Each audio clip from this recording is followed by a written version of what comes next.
Na alegria do Espírito Santo, nós saudamos a você que nos acompanha no programa Razões da Fé, deste domingo, dia 7 de julho de 2024, aqui pela Rádio Miriam Caravaggio, 95.7 FM, Rádio da Diocese de Caxias do Sul, no primeiro horário, das 7 às 8 da manhã, depois na reprise das 10 às 11 da noite, também pelas redes sociais da Diocese de Caxias do Sul, além do Spotify da Rádio Miriam Caravaggio, nos domingos a partir das 9 horas da manhã, e a TV Serra, canal 526 da NET, sempre nas terças-feiras. Nós agradecemos a você pela sua audiência e pela sua companhia. Hoje nós estamos gravando o Razões da Fé de uma forma diferente. Não estamos nos estúdios da Rádio Miriam, eu estou no centro de pastoral da nossa diocese, porque o nosso convidado está a alguns milhares de quilômetros aqui da nossa diocese, mas com o coração certamente por aqui.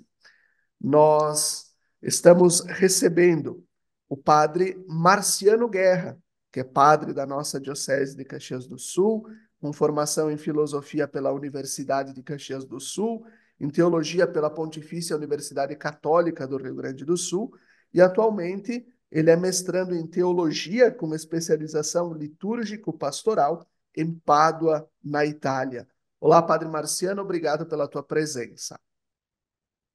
Olá, Felipe. Uma alegria estar aqui no Razões da Fé para conversar um pouquinho sobre liturgia, também sobre a experiência de estudos aqui em Pádua, no Instituto Litúrgico Pastoral, assim se chama a instituição onde eu estudo. Ele é ligado ao Pontifício Instituto Santo Anselmo de Roma, mas acontece as aulas, todo o programa e esse tempo de estudos aqui na cidade de Pádua.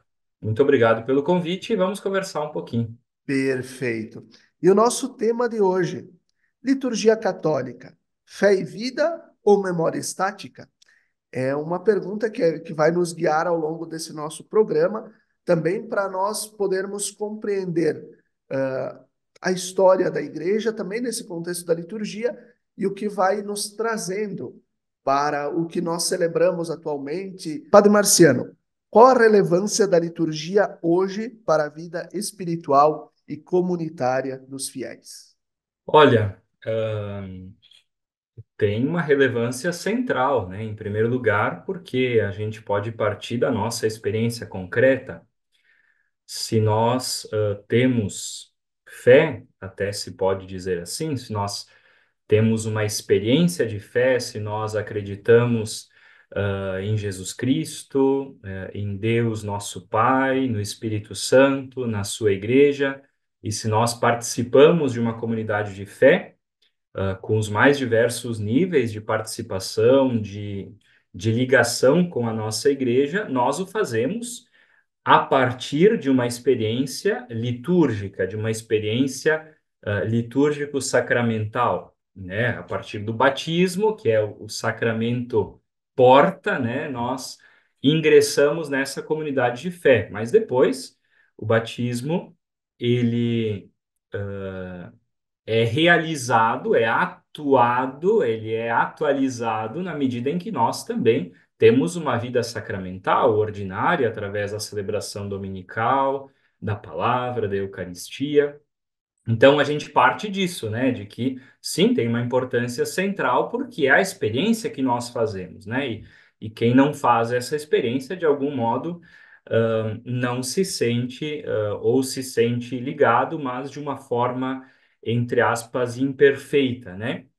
E depois é o que nos ensina também, formalmente, né, o Concílio Vaticano II, na Sacrosanctum Concilium, vai dizer que a liturgia é ação sagrada por excelência. Ele diz assim, né, no número 7, que nenhuma ação da igreja se iguala à celebração do mistério de Cristo. Então, ela é a ação mais alta, mais importante, mas não importante na medida em que é isolada, né? Porque depois nos outros números, no 8, no 9, do 10, vem aquelas afirmações que nós conhecemos bem, a liturgia como fonte e cume da vida cristã, né? Então ela não esgota a ação da igreja.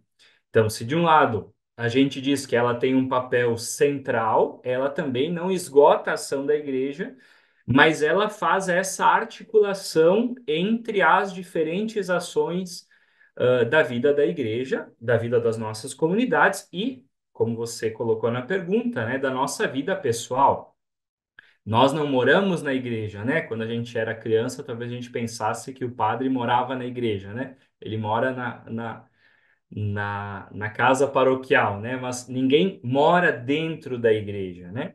Mas a gente, participando do culto, participando da liturgia, nós temos ali uma fonte na qual nós bebemos para viver a nossa vida de fé, mas também as comunidades alimentam a sua vida de fé ali. Então, esse jogo pessoal comunitário, não há oposição. São duas realidades, sim, polares, né? Mas que elas estão sempre na liturgia cristã, estão sempre unidas, né?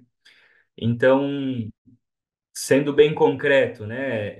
Nós participamos da liturgia e aquela celebração alimenta a vida de caridade, o meu modo de olhar o mundo, o meu modo de me colocar diante das pessoas, como também na vida de uma comunidade. Às vezes nós temos catequese, pastorais, compromissos de manter as nossas festas, os eventos, os trabalhos no salão, toda a descrição daquilo que faz uma comunidade cristã, seja na nossa Diocese de Caxias, pensando bem concretamente. Mas, para nós, sempre a liturgia é a ação que a igreja realiza por excelência. E ligada a essa ação, ou ganha sentido nessa ação, tudo aquilo que uma comunidade cristã realiza e também, pessoalmente, toda a nossa vivência.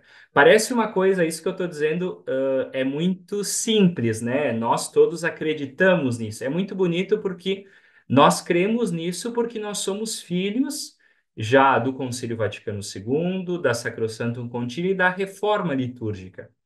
Veja que isso que eu estou dizendo, para dar um exemplo, né, lá nos anos 1914, um, um teólogo, né, um padre francês, ele escreveu sobre isso, né, Festuger. Ele era mais da área da filosofia, mas era um monge. E ele diz, olha, a liturgia é a biologia da igreja, é a fisiologia da igreja, né?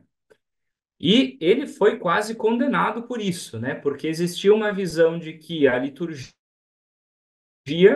era uma ação, praticamente uma cerimônia, que tinha o seu papel, a sua importância, mas, por exemplo, a espiritualidade deveria ser encontrada em outras coisas, em outras, nesse caso, devoções belas, justas, né?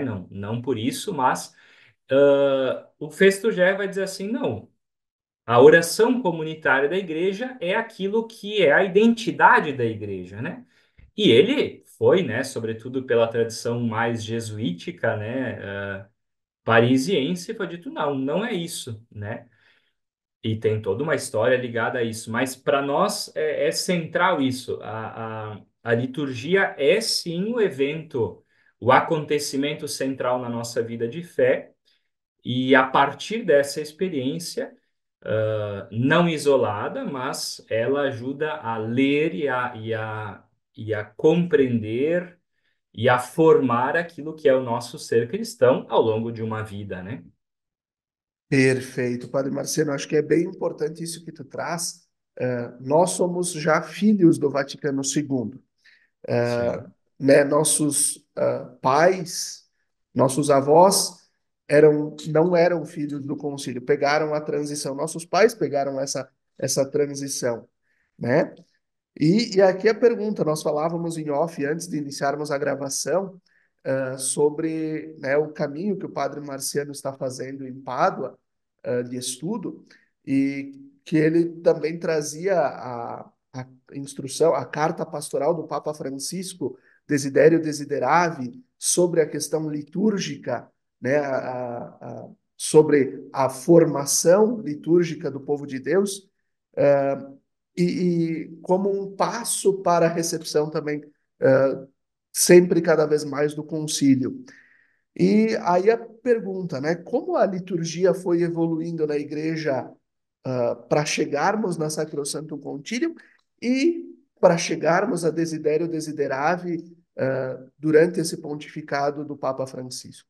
Aqui é muito belo estudar a história da liturgia, porque nós temos. É muito fácil a gente também fazer uma leitura, e é normal que a gente faça essa leitura, uma leitura rápida, superficial até, né? É aquilo que talvez a gente, entre aspas, faz também aqui, né? Vamos dizer assim, como que chegamos a Sacrosanctum Concilium? A gente sempre vai dizer algumas coisas mais fundamentais que a gente considera mais elementares, digamos, né? Mas a nossa liturgia tem um processo de 2000 anos de desenvolvimento, né? A gente conhece aquilo que o Novo Testamento fala sobre o culto, né? Seja a centralidade da última ceia, mas não só da última ceia, né? Mas Jesus é alguém que, antes da morte, mas também depois, os relatos da ressurreição colocam o banquete, né? O estar à mesa celebrando a vida através de uma ação ritual, com um caráter muito familiar como um elemento central, né? Então a gente vê isso no Novo Testamento, a gente vê nos relatos da última ceia, a gente vê nos escritos de Paulo, nos Atos dos Apóstolos, né? Dizendo que ali a comunidade ela se reunia para celebrar, né? Para a fração do pão, né? Que era digamos assim, o primeiro nome da Eucaristia. Então a gente tem no Novo Testamento, isso poderia dizer muito mais, né? Ali um paradigma, né? Que o culto, a celebração, a liturgia, né? Usando uma linguagem, um termo que é mais próximo a nós, faz parte de todos os eventos ligados à salvação, né? É até muito interessante um dos professores aqui, numa ocasião, disse assim, olha, talvez, né, provavelmente os apóstolos entenderam o que aconteceu na Sexta-feira Santa a partir do fato de que Jesus tinha celebrado aquela última ceia pascal, né? Em que ele disse: Olha, o meu sangue derramado por vocês, o meu corpo dado por vocês é salvação, né? Então a gente começa a partir de um paradigma, podemos dizer assim, bíblico, para uma experiência que vai ali no período da patrística, seja aquele período em que o cristianismo era. Existia o culto, as autoridades romanas sabiam que existia o culto. Nós temos períodos diversos de um pouco mais de liberdade, de perseguição, mas nos primeiros, pelo menos 2, 3 séculos ainda, a liturgia era um banquete como um modelo daqueles outros banquetes que aconteciam na cultura greco-romana, e no meio desse banquete, que era realmente um comer, né, como Paulo atesta na carta aos Coríntios, existia esse render graças, né, esse rendimento de graças pelo pão e pelo vinho, né?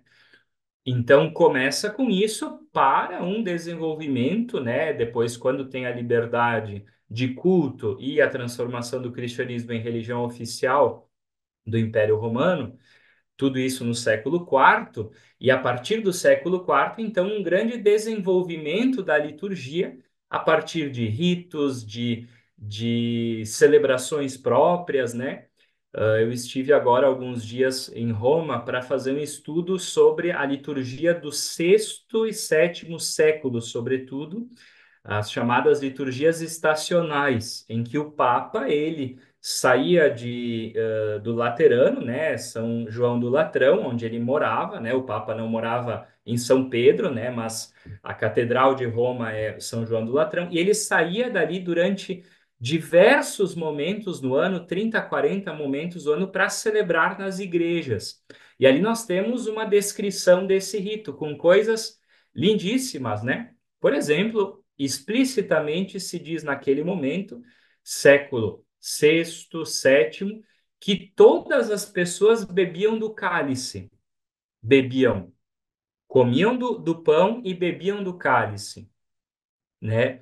Para dar um exemplo, né? Para dar um exemplo daquilo que é a riqueza desses ritos em Roma, depois também ao norte, né, da Itália, todo o desenvolvimento dos ritos mais ligados à região da França, Espanha. Então a gente tem uma abundância desses ritos. Depois, né, tem o início ali da Idade Média, um desenvolvimento também nesse processo até chegar ao Concílio de Trento, né? Trento faz o quê? Trento, para oferecer uma resposta também à Reforma Protestante, eles pegam um dos ritos que era usado, que era o mais usado naquele contexto, sobretudo italiano, mas que era um rito ligado à Cúria Romana, né? Era um rito que a Cúria celebrava, né? Por isso você não tem mais uma participação ampla da comunidade, do povo, como nós temos no primeiro milênio, né?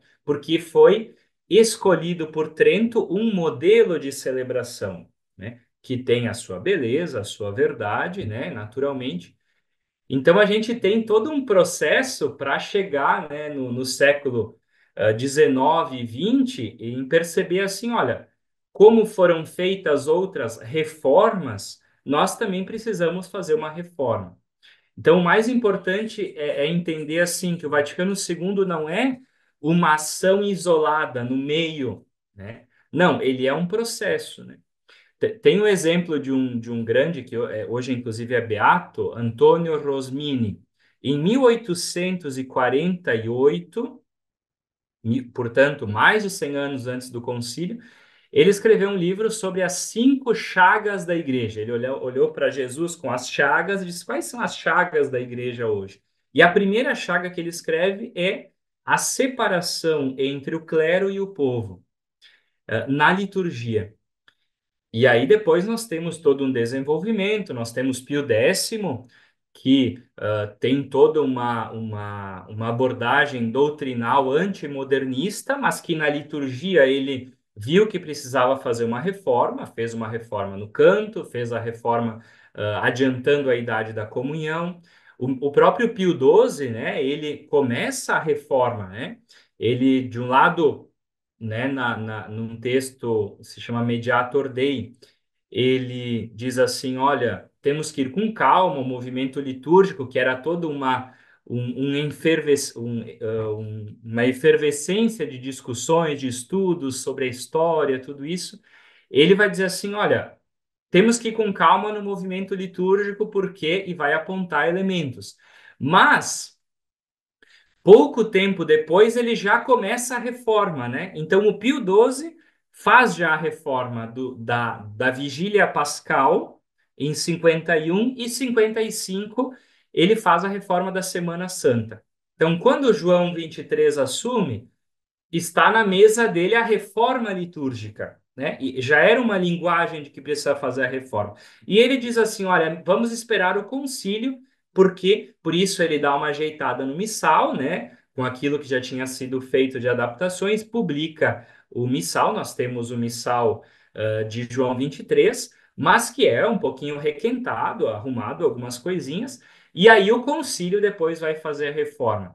Então, o mais importante aqui, claro, se pode dizer muita coisa, mas aquilo que você diz, a gente chega no concílio com uma necessidade de fazer essa reforma, por muitos motivos, e que talvez hoje quem chega e diz assim, não, mas o concílio é uma ação. Não, não, não é uma ação isolada, é um processo, né? Quando se começou a estudar a patrística, e se compreendeu mais profundamente os ritos que se realizavam no primeiro milênio, e se viu assim, nós perdemos, para dar um exemplo, a liturgia da palavra, né? Nós não tínhamos mais uma liturgia da palavra. E aí o concílio diz, não, é preciso que haja uma abundante mesa da palavra, né? A homilia não era mais homilia, mas era feita normalmente fora da liturgia, né? Era feita fora da celebração litúrgica e como uma pregação, normalmente com conteúdos doutrinais, morais, e não tanto tendo como fonte a Sagrada Escritura, como foi para Santo Ambrósio, como foi para Santo Agostinho e outros, né? Então, o concílio, ele, né, e vocês também aqui no Razões da Fé já discutiram amplamente isso, e podemos falar mais adiante também, mas só para dizer isso, né, que o concílio ele tem esse desejo de reformar a igreja e ele começa pela liturgia, né, o que fala de um primado da oração, um primado de Deus nesse sentido, né? A Desidério Desiderável ela está dentro de um processo que o Papa Francisco tem desenvolvido e é muito importante dizer, ele não faz isso sozinho, mas ele faz isso escutando seja o episcopado, seja os estudiosos na área da liturgia, que é dizer assim, nós estamos numa fase da reforma litúrgica que é chamada realmente a fase da formação, né? É uma fase em que a gente precisa não fazer uma reforma da reforma litúrgica, como se vocês pesquisam, né, muita gente acaba usando essa linguagem, né? Mas o Papa diz, não, nós não temos que reformar a reforma, nós temos que levar a reforma adiante na sua profundidade, né? Por isso, quando nós pegamos a Desidério Desiderável, nós temos ali uma visão profunda, seja da liturgia, seja da reforma, né?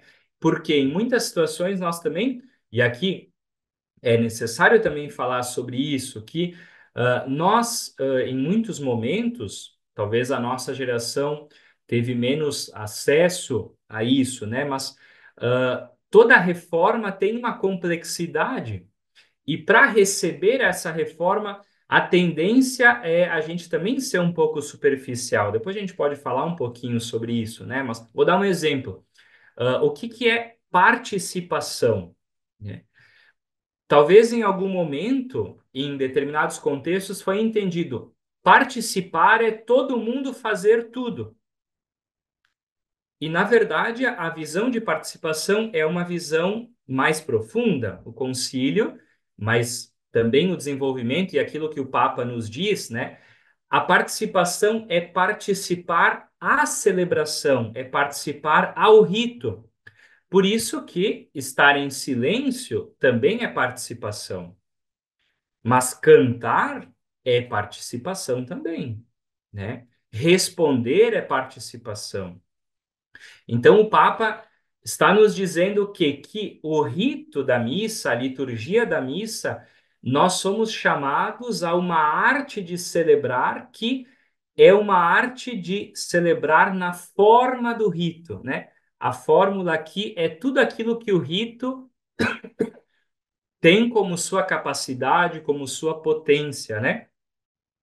Então, assim, a Desiderio Desiderave nos chama atenção para a formação que a liturgia tem condições de oferecer, que não é uma formação de conteúdos. Temos que explicar tudo, temos que fazer tudo, mas é uma formação a partir daquilo que nós vivenciamos, né? Depois a gente pode falar um pouquinho mais sobre isso.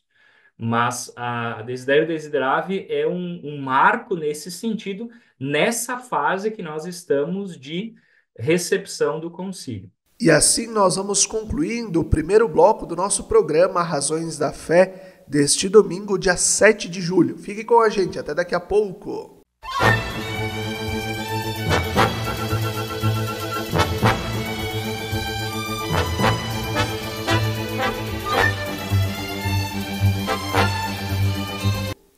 Estamos de volta com o segundo bloco do nosso programa Razões da Fé deste domingo, 7 de julho de 2024, aqui pela Rádio Miriam Caravaggio 95.7 FM e também pelas redes sociais da nossa Diocese de Caxias do Sul, pela TV Serra.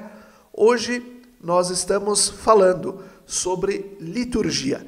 Nosso convidado é o Padre Marciano Guerra, que é padre da nossa Diocese de Caxias do Sul e está em Pádua, na Itália, realizando o seu mestrado em teologia com especialização litúrgico-pastoral. O que ainda nos falta para nós podermos ver a riqueza da Sacrosanctum Concilium e podermos torná-la realidade no nosso jeito de celebrar a palavra e a Eucaristia. Tem muitas coisas que precisam ser aprofundadas ainda, né? Então, o concílio e a Sacrosanctum Concilium e a reforma é, digamos assim, uma fase desse processo em que nós estamos dentro e precisamos ainda implementar. Então, nós temos, por exemplo, um grande desafio naquilo que é concreto da celebração, né? Por exemplo, a questão do canto, o canto litúrgico, como uma expressão da Assembleia, o cantar a palavra de Deus,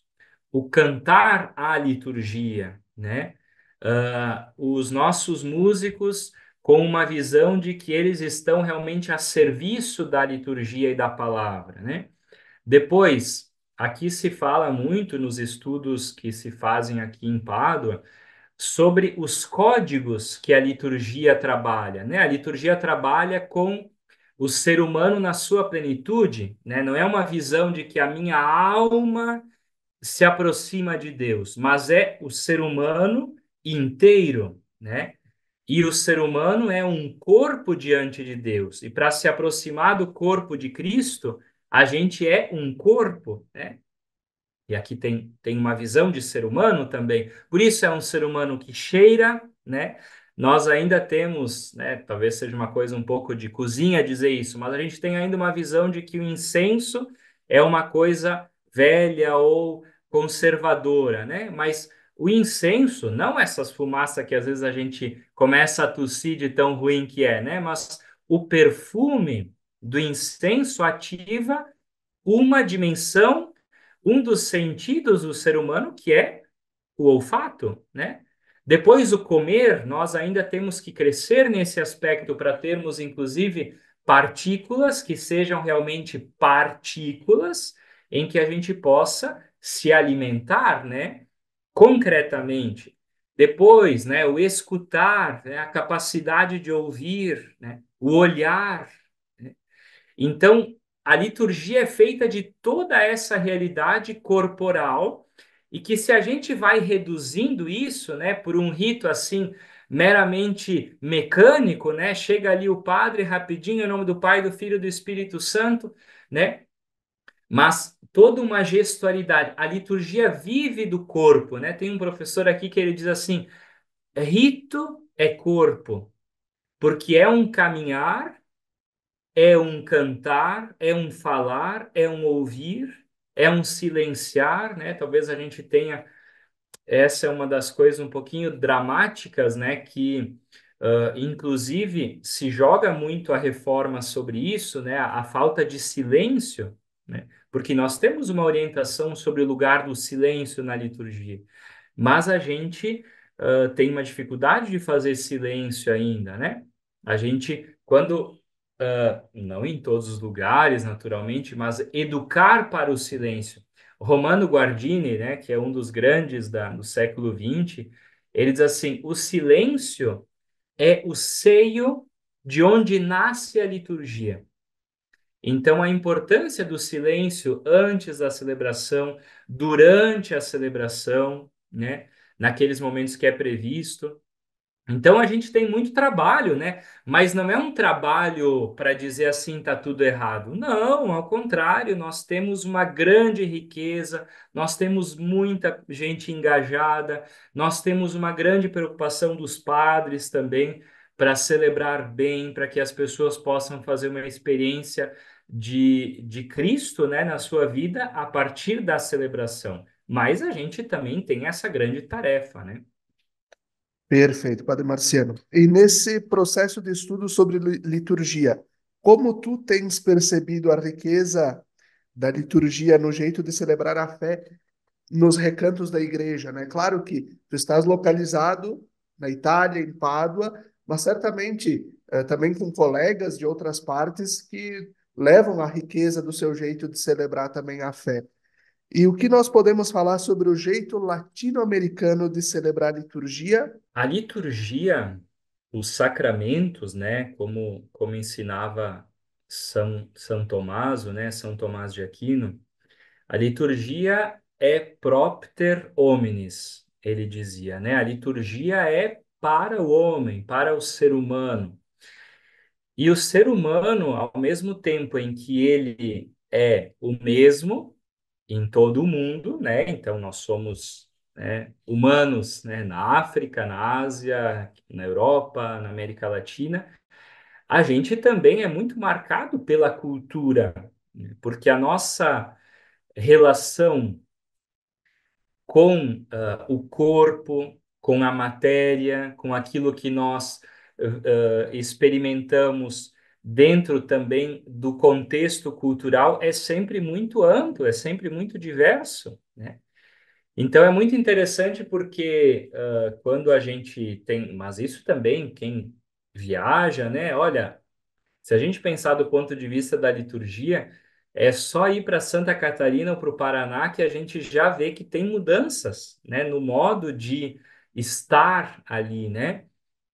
Então, aqui a gente tem a oportunidade, sem dúvidas, de, através dos colegas, de experiências compartilhadas, algumas disciplinas também, os professores dão mais atenção, né? Para ter uma ideia, eu fiz nós fizemos numa disciplina, nós brasileiros apresentamos aqui ah, a partir de uma análise teórica, o Santuário Nacional de Aparecida no Brasil, né? Apresentamos para toda a turma elementos de ritualidade também na religiosidade popular, né? Depois, a prova desse curso, eu falei sobre Caravaggio, né? Porque ali nós temos um modo de se relacionar com a fé, com a espiritualidade e, portanto, com a liturgia, né? Veja, por exemplo, ah, qual é a relação que os nossos irmãos africanos, sobretudo da África mais do sul, né, do sul do Saara, né? Eu tenho um colega, moramos aqui juntos, de Burkina Faso, né, para dar um exemplo muito geográfico, muito concreto. Às vezes nós vemos no Instagram ou na internet imagens de celebrações em que eles estão dançando, né? Fazem aquela apresentação dos dons, né? Apresentação das oferendas.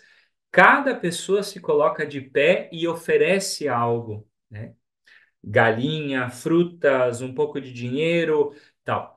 É uma outra relação com o corpo, né? É um outro modo de se relacionar, né? Nós perdemos a dança, né? Que é uma coisa que nós temos registros nos primeiros séculos de que durante as liturgias aconteciam também experiências de dança, né?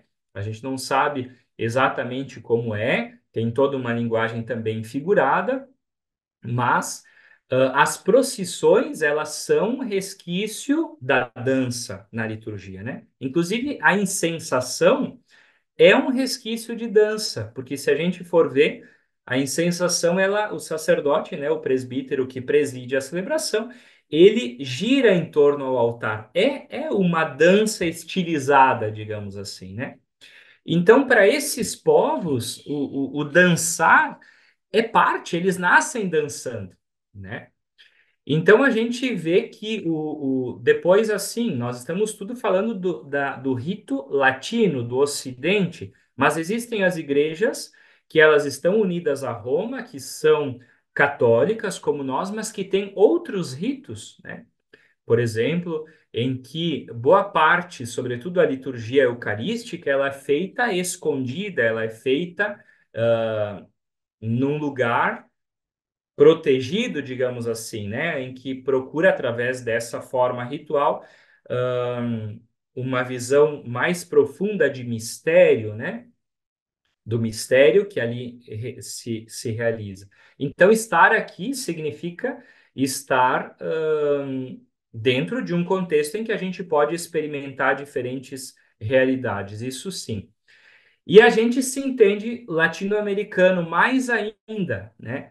É claro que a América Latina é muito ampla, né? Eles olham para nós, até as pessoas muito concretas, né? Quando os professores falam, eles dizem assim: vocês, latino-americanos, né? Mesmo que a gente seja de uma região italiana, né? Que tem características muito parecidas com coisas que acontecem aqui, mas a gente se sente, assim, latino-americano, né? E quando a gente vem, por exemplo, aqui nas paróquias, nas comunidades, a gente vê, por exemplo, só um exemplo, o papel dos ministérios, né? Eles, aqui, ao menos na Itália, né, na nossa região onde eu estou, eles têm ainda muita dificuldade dessa experiência dos ministérios. São muitas paróquias, por exemplo, que não têm ministro extraordinário da Sagrada Comunhão Eucarística para distribuição da Eucaristia. Muitas paróquias, né? Em que o padre ele prepara o cálice, ele sobe até o altar com o cálice na mão, como acontecia antes do concílio, e não tem ali um grupinho de ministros para preparar isso, né? Para depois, como é na maioria das paróquias, por exemplo, da nossa diocese. Então, para dizer assim, a gente vê que nós temos uma visão de participação muito bonita também nos ministérios, né? Ah, qualquer comunidade nossa, qualquer paróquia, claro, tem comunidades menores, mas as nossas igrejas matrizes, sobretudo, tem um grupo de canto, tem quem faz a primeira leitura, o salmo, a segunda leitura, as preces, talvez uma pessoa que fez uma introdução. São coisas para nós muito elementares, né? Ao invés aqui, dois, três ministros que ajudam a servir o altar, a distribuir a comunhão, acólitos, coroinhas, né? Essa questão da ministerialidade, por exemplo, é uma coisa muito clara, que é uma marca nossa latino-americana muito significativa. Para pegar um exemplo, né? E claro, existem esses movimentos conservadores, né?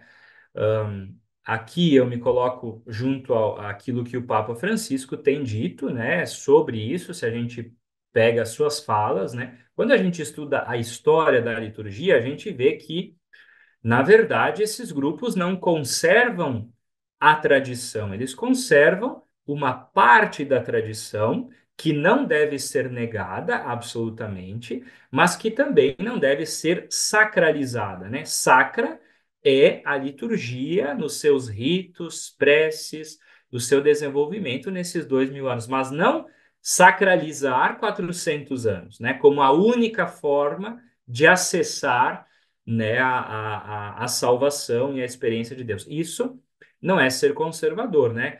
O nosso, para ter uma ideia da beleza que é a reforma litúrgica, nós rezamos hoje nas nossas paróquias, nas nossas igrejas, nós rezamos através da coleta, da missa, que é aquela oração que o padre faz, a oração do dia, né?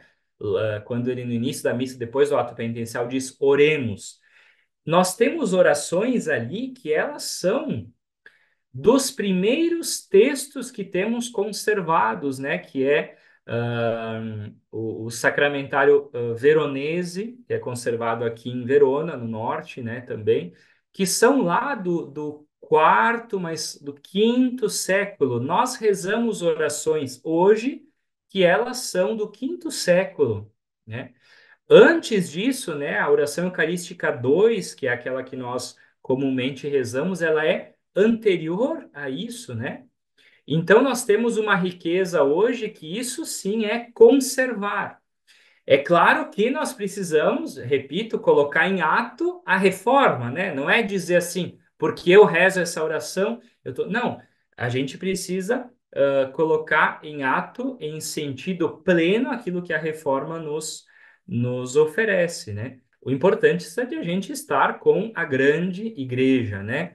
Com a igreja do Concílio Vaticano II, dos papas, né? Que vieram depois e implementaram a reforma, né? A reforma foi começada por ah, Paulo VI, depois João Paulo II levou adiante, né? A gente tem diversos textos que são parte da reforma que foram publicados pelo João Paulo II, inclusive o direito canônico está dentro desse campo. O Catecismo da Igreja Católica, que na parte da liturgia é excelente, né? As outras partes não também são excelentes, mas aquilo que eu posso dizer aqui é o nosso argumento. Então, a reforma, né, Bento XVI e Francisco. Então, levar adiante essa reforma é aquilo que nós somos filhos desse processo e temos esse compromisso também. E assim nós vamos concluindo o segundo bloco do nosso programa Razões da Fé deste domingo, dia 7 de julho. Fique com a gente. Até daqui a pouco.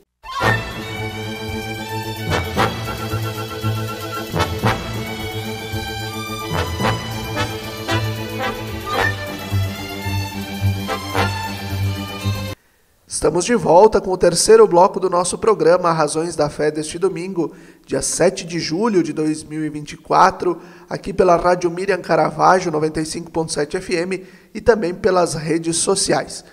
Nosso tema de hoje é a liturgia. Então nós queremos relacionar liturgia com fé e vida e também fazer uma comparação. Se liturgia na vida da igreja é algo estático de 2 milênios atrás. E o nosso convidado de hoje é o padre Marciano Guerra, padre da nossa Diocese de Caxias do Sul, que está em Pádua, na Itália, realizando um mestrado em teologia com especialização litúrgico-pastoral. Nós podemos dizer, padre Marciano, que a liturgia, o mistério, né, que é a unidade do mistério pascal de Cristo, que se revela na fé da comunidade e na vida dessa comunidade reunida, ou ela seria somente uma memória estática de 2 mil anos atrás, de 2 milênios?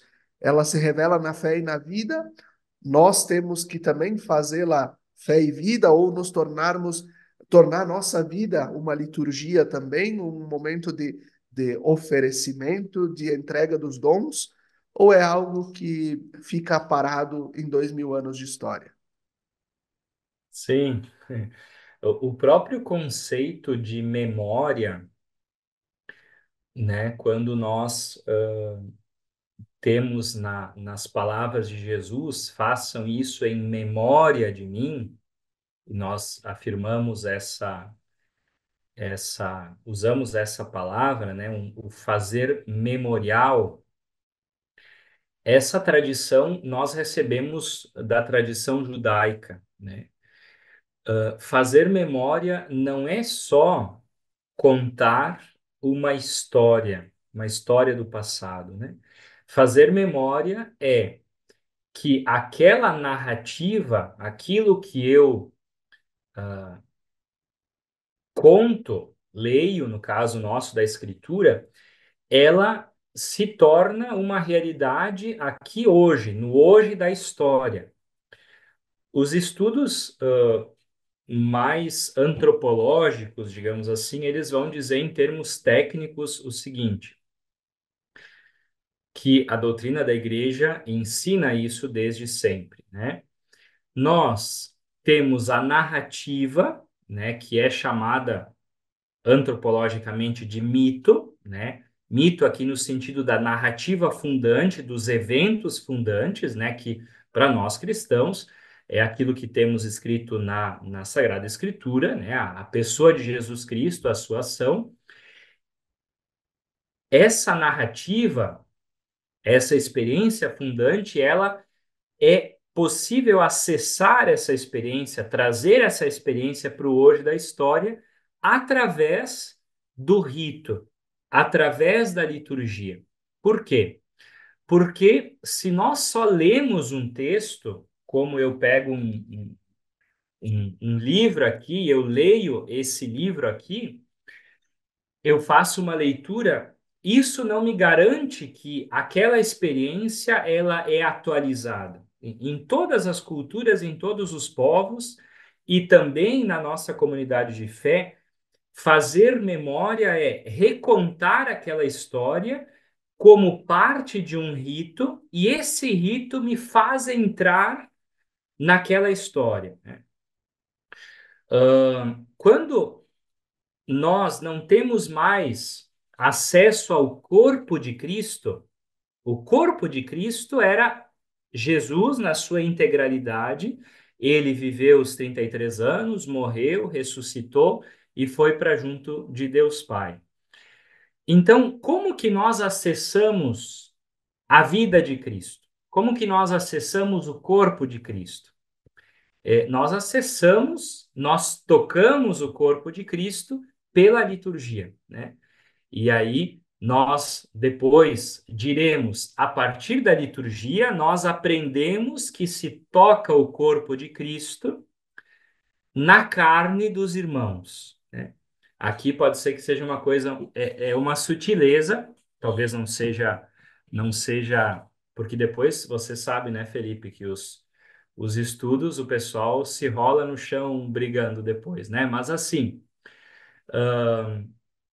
através da celebração litúrgica, que é uma ação, não é uma contemplação, não é a minha alma que encontra Cristo, mas é uma ação. Através dessa ação eu consigo tocar, comer, entrar no corpo de Cristo hoje, né?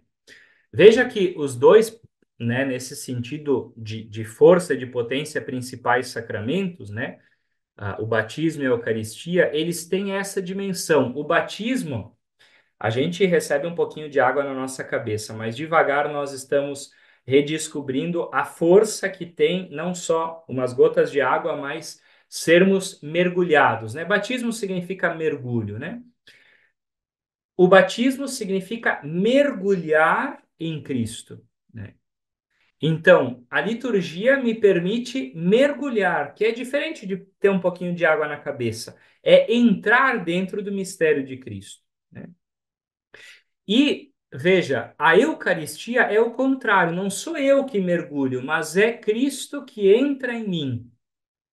Isso não é um evento do passado, isso é hoje, né? E assim a gente poderia dizer muitas outras coisas. Se a gente pegar a dimensão corporal que os evangelhos nos narram, né? A mulher que toca a barra de Jesus, Jesus que faz um pouquinho de lama e toca os olhos, né? Nós temos toda uma dimensão que ela é muito corporal e é por essa corporalidade que a salvação é experimentada, né?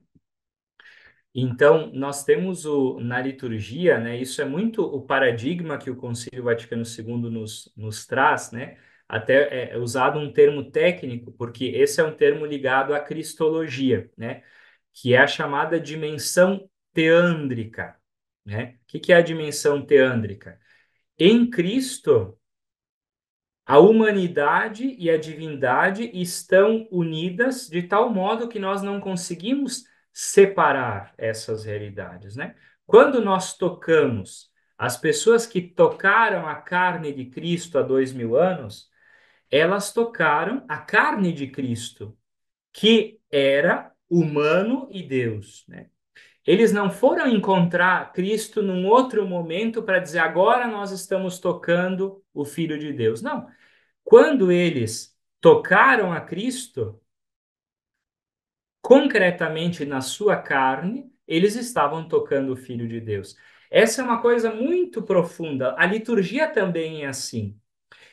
No vivenciar uma realidade que é concreta, por isso ela é muito concreta e essa concretude da liturgia é muito bonita porque isso está nos grandes teólogos, isso está no grande em Bento XVI, isso também está muito muito claro, isso está em Francisco, mas isso está na grande tradição da Igreja. Olha, quando nós cantamos, quando nós caminhamos, quando nós comemos, quando nós somos ungidos com o óleo, quando nós cumprimentamos com o abraço da paz um irmão que está do lado, são ações humanas, certo? São ações humanas.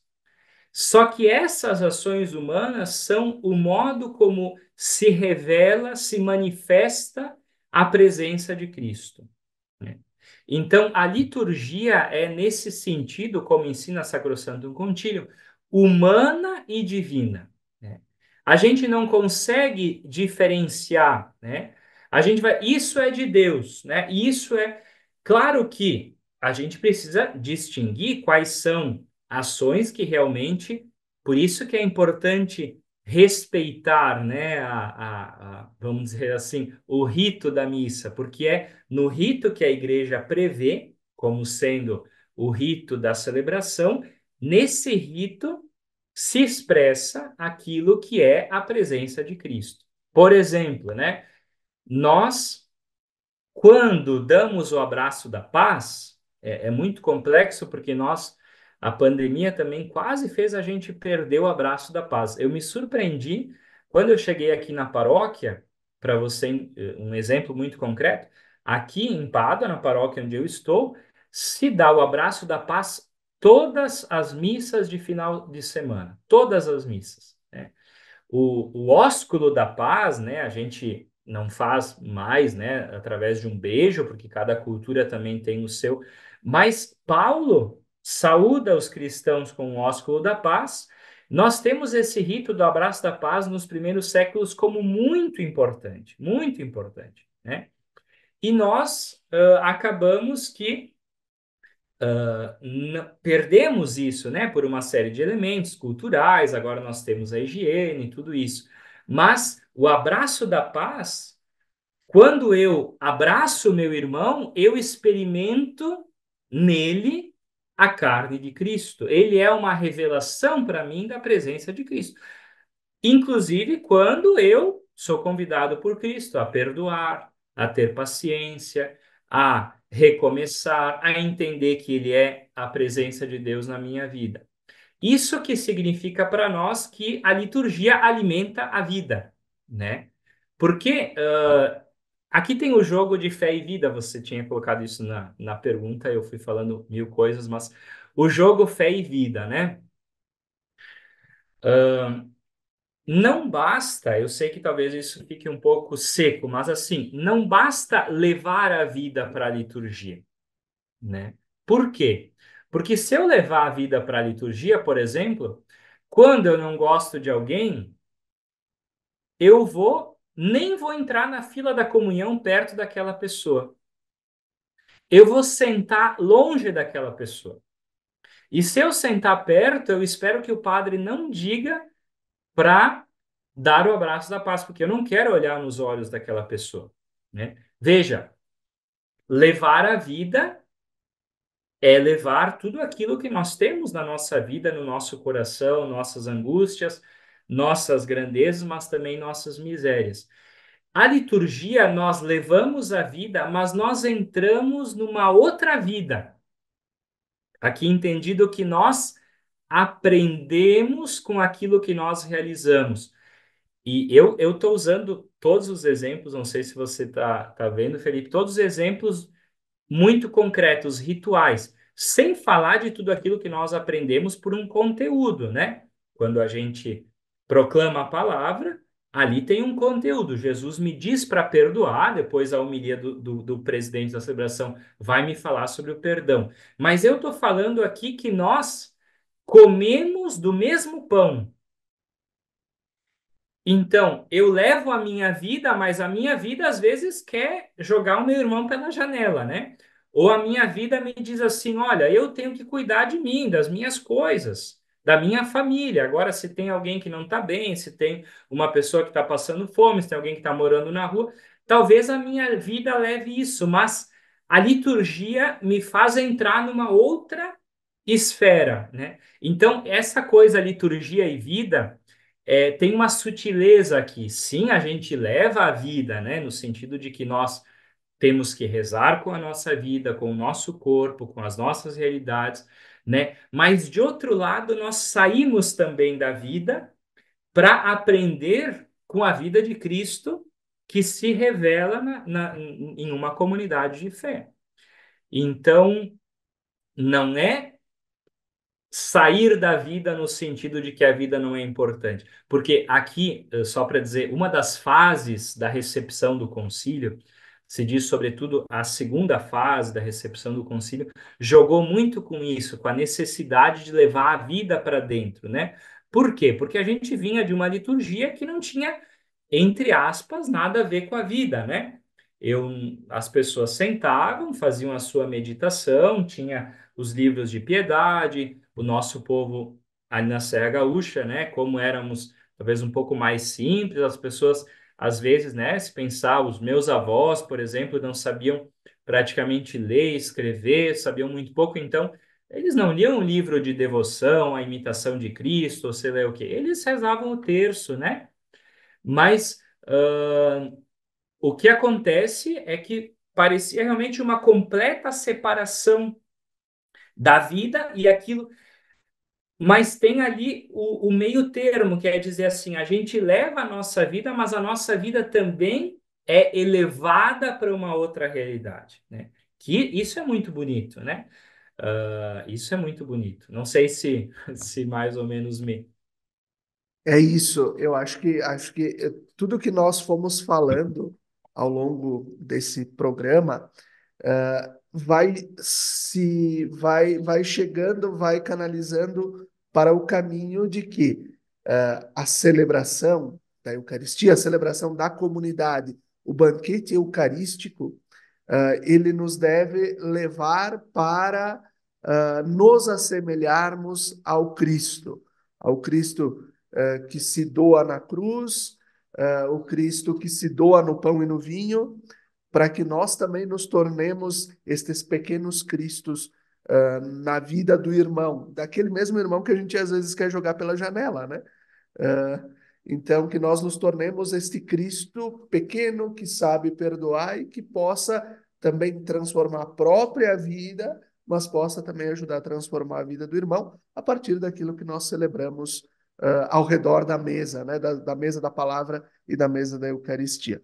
Padre Marciano, quero te agradecer por ter tirado o teu tempo aí também, agora já concluído o primeiro ano de estudos, mas ter tirado também o teu tempo para refletir com a gente um pouquinho sobre o que tu está aprendendo aí, o que tu já levou daqui, o que tu está aprendendo aí, e também sobre o que nós podemos e devemos, então, caminhar enquanto igreja para podermos celebrar mais e melhor a liturgia.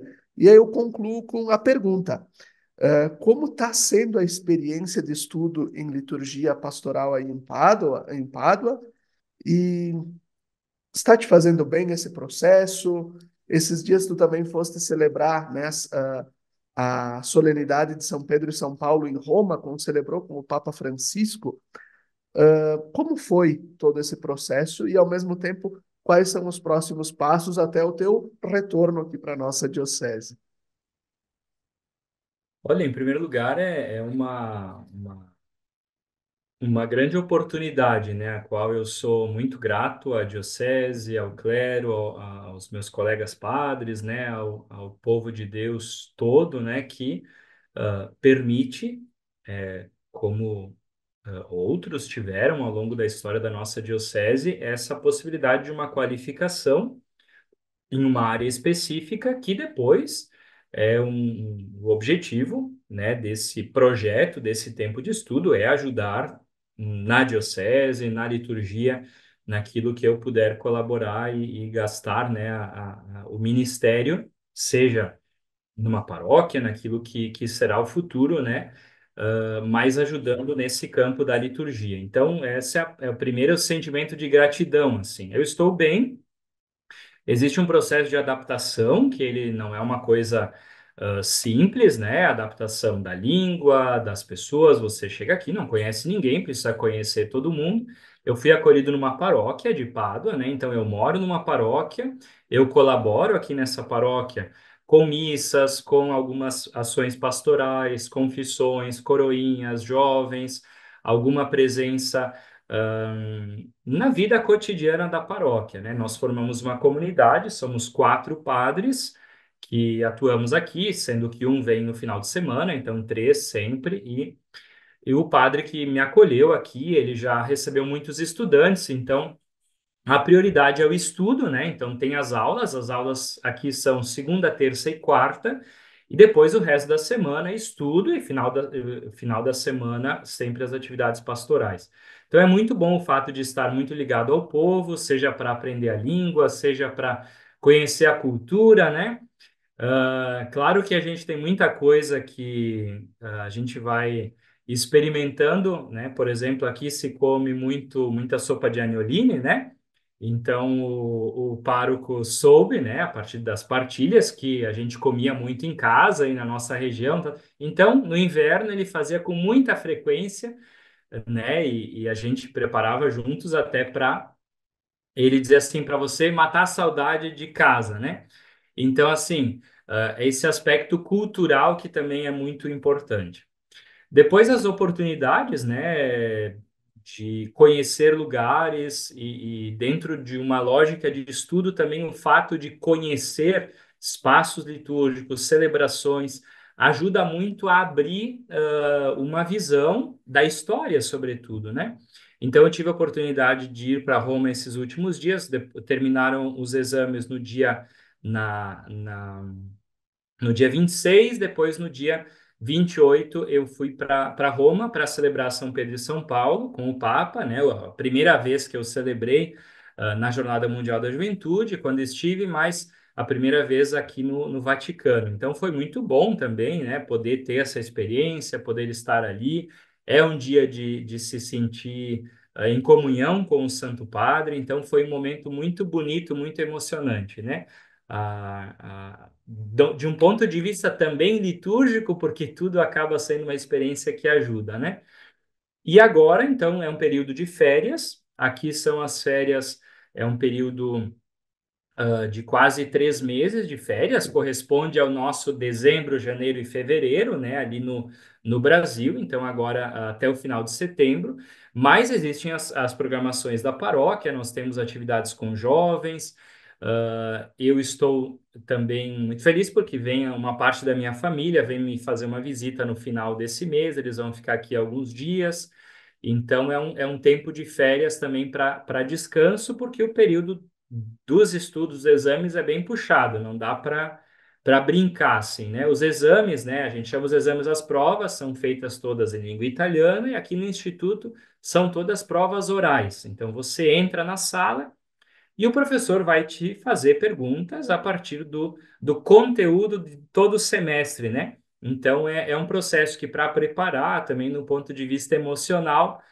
o medo, né? Pela questão do italiano que você vai aprendendo a falar no cotidiano, outra coisa é você falar um conteúdo que ele tem uma teoria. Mas, graças a Deus, consegui superar esse primeiro ano. E para o futuro, né, tem mais um ano, os cursos, né, eu tenho que fazer ainda ao todo 13 cursos, né, que são disciplinas, e se faz isso, então, em mais 2 semestres, e aí depois, então, tem escrever a tesina, né, que eu já estou começando, a partir agora das férias, já no diálogo com o professor, começando a ler e a estruturar alguma coisa nesse sentido, né? Mas o campo, né, dessa reflexão provavelmente vai ser o campo da liturgia, evangelização, liturgia e anúncio do evangelho, ou o papel da liturgia nesses processos que nós chamamos de iniciação à vida cristã, de, de iniciação também dos adultos, de formação. É um pouco esse o campo, né? Ainda teremos que encontrar ali o foco, mas estamos caminhando nesse sentido, que é, no fundo, a preocupação pastoral da igreja, né, de ser uma presença nesse mundo e que a nossa liturgia seja, de fato, uma força para isso, né? Não um lugar de divisão, não um lugar de afastar as pessoas, né, que nos procuram, que buscam sacramentos, mesmo que tenham uma fé ainda frágil, né, que está dando os primeiros passos, mas que a liturgia seja aquilo que deve ser também um lugar de anúncio do evangelho para o nosso mundo, né? Também a partir do magistério do Papa Francisco, é um pouco esse o campo que eu pretendo estudar. Perfeito. Muito obrigado, Padre Marciano, por disponibilizar teu tempo para estar conosco neste Razões da Fé. Nós desejamos a você que nos acompanhou também uma boa reflexão a partir disso que nós conversamos, para que a gente possa, né, como falamos na abertura, como fomos falando ao longo deste programa, buscar conhecer mais, conhecer melhor a liturgia, para podermos nos aproximar cada vez mais do mistério pascal de Cristo. Até o próximo domingo. Fiquem bem.